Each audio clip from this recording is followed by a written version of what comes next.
지난 6월에 미국 뉴욕에서 열린 북미 최대 규모의 식음료 박람회가 있었습니다. 바로 팬시 푸드쇼 2025인데요. 박람회에 참가한 유명한 식품 기업들 사이에서 유독 주목을 받은 기업이 있었습니다. 그게 바로 투스푼즈 크리머리라는 기업입니다. 업계 최초로 무설탕에 혈당을 조절하는데 도움을 주는 호르몬인 GLP-1 계열과의 약물들도 호환이 가능한 고단백 아이스크림을 출시한 기업인데요. 고단백 아이스크림이라 약간 듣기에 어색하지 않으신가요? 하지만 고단백과 관련된 얘기는 비단 이 스타트업의 이야기뿐만은 아닙니다. 최근에 스타벅스에서도 무설탕 바닐라 라떼를 출시했거든요. 여기까지는 일반적인 이야기일 수 있어요. 근데 스타벅스에서 한 발자국 더 나아가서 이 라떼에 단백질 15g을 추가한 단백질 커피를 출시합니다. 이 두 제품의 공통점은 바로 단백질이 들어갔다는 건데요. 단백질 아이스크림, 단백질 커피. 어찌 보면 생소하지만 최근 많은 기업들 사이에서는 이것이 굉장히 화제가 되고 있습니다. 전 세계 기업들은 앞다투어서 고단백 버전 제품 출시에 박차를 가하고 있어요. 특히나 시리얼과 같은 고탄수 식품의 경우에는 단백질 요소를 추가해서 건강이나 근육, 포만감 같은 키워드로 리브랜딩하는 경우가 많아지고 있습니다. 미국의 대형 식품 회사인 제너럴 밀스가 있어요. 여기에서 시리얼을 내놓는 두 가지 종류, 휘티스나 치리오스 같은 시리얼은 미국 내 시장의 12%를 차지할 정도로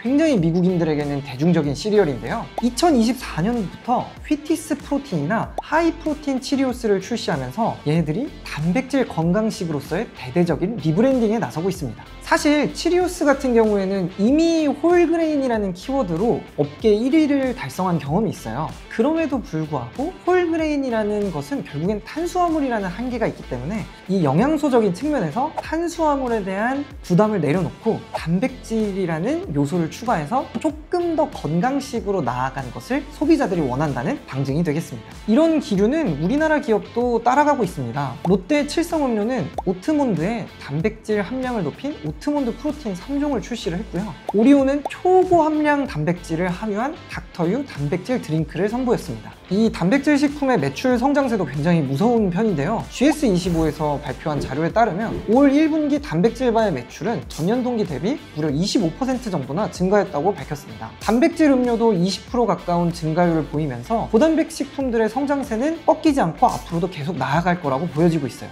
어쩌다 이런 단백질 열풍이 시작된 걸까요? 오늘의 브랜드 식탁에 올릴 이야기는 바로 단백질 열풍에 대해서 다뤄보도록 하겠습니다. 코로나19 팬데믹을 겪으면서 전 세계적으로 건강이나 면역력에 대한 관심이 높아지는 계기가 되었습니다. 피트니스 앱의 사용량이 급증하고 피트니스와 요가 업종의 매출이 집단으로 상승하기도 했는데요. 단백질 소비가 급증한 것도 바로 그 연장선상에 있습니다. 아일랜드 기반의 식품업료 기업 중에 캐리라는 곳이 있어요. 여기에서 대규모 집단 연구를 했는데요. 이 연구 결과에 따르면 전 세계 소비자들은 단백질을 건강한 식단과 라이프 스타일의 핵심 요소로 인식하면서 단백질 강화 식품 및 음료에 프리미엄을 지불할 의향이 점점 더 높아지고 있다고 합니다. 아까 전에 시리얼을 만든 제너럴 밀스에서도 괜히 이걸 진행한 게 아니라 얘네들이 선행 연구를 진행을 했거든요. 여기에서도 소비자의 71%가 단백질을 더 원한다는 연구 결과가 나왔습니다. 이거에 따라서 사실은 단백질이 함유된 시리얼들을 개발한 거죠. 국내 연구에 따르면 단백질 시장은 2024년도에는 4,500억 원에서 내년인 2026년에는 무려 8,000억 원으로 증가될 전망이라고 합니다. 어마어마한 성장세라고 볼 수 있겠는데요.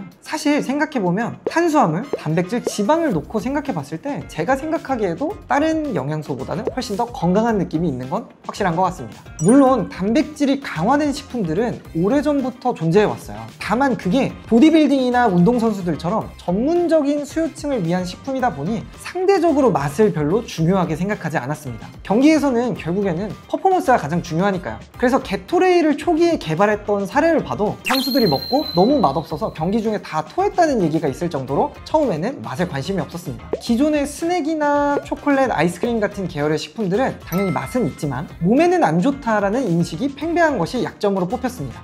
요새 이런 단백질 열풍은 이런 두 가지의 산업의 니즈가 만나서 형성된 것으로 보입니다. 맛과 건강을 다 챙기고 싶다는 거죠. 이런 맛있는 고단백 식품 시장은 MZ세대의 니즈에 완벽히 부응을 하면서 시장 형성에 박차를 가하고 있습니다. 알룰로스나 스테비아처럼 저번에 말씀드렸던 맛있지만 당이 떨어진 이런 저당 제품들도 이런 시장 확대에 기여를 했고요. 대표적으로 오리온의 닥터유 단백질 칩이나 롯데웰푸드의 이지 프로틴 감자칩, 하림의 단백질 쿠키 같은 기존의 제품들을 단백질의 옷을 입고 건강식으로서 다시 태어나고 있는 거죠. 사람들의 식습관 변화뿐만이 아니라 생활 습관의 변화도 고단백 식품 붐을 이끌고 있습니다. 통계청 자료만 보더라도 1인 가구가 꾸준히 늘어나고 있거든요. 2024년도 기준 국내 전체 가구의 34.5%가 1인 가구입니다. 근데 이 1인 가구들에게는 다른 가구들과는 차별되는 소비 특징이 있습니다. 가성비와 간편성을 가장 중요하게 여긴다는 건데요. 1인 가구들은 가성비나 간편성에 따라서 에너지바나 음료, 밀키트 같은 구매력들이 굉장히 높게 형성이 되어 있거든요. 근데 이런 상품들은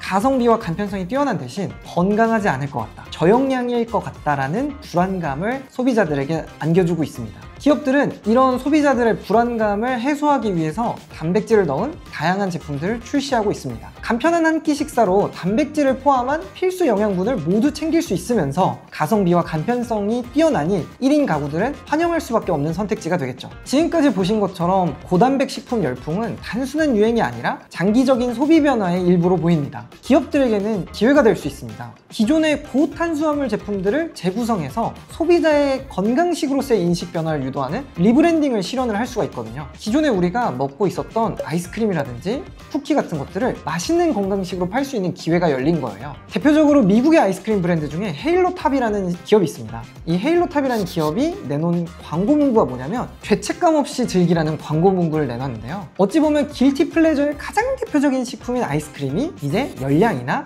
영양소에 대한 불안감 없이 소비될 수 있다는 가장 간단한 방증이 되겠습니다. 오늘 브랜드 식탁에는 단백질 열풍에 대한 이야기를 나눠봤습니다. 단백질은 이제 우리 삶의 중요한 키워드가 됐다는 사실 다들 공감하실 텐데요. 앞으로 이 열풍 속에서 어떤 새로운 고영양 단백질 식품 그리고 맛있는 단백질 스낵들이 우리의 식탁을 채워줄지 저도 굉장히 기대가 되는 부분입니다. 저희는 다음 주에도 다양한 그리고 맛있는 식품 제품 이야기들로 다시 돌아오도록 하겠습니다. 그러면 다음 시간에 뵙도록 하겠습니다.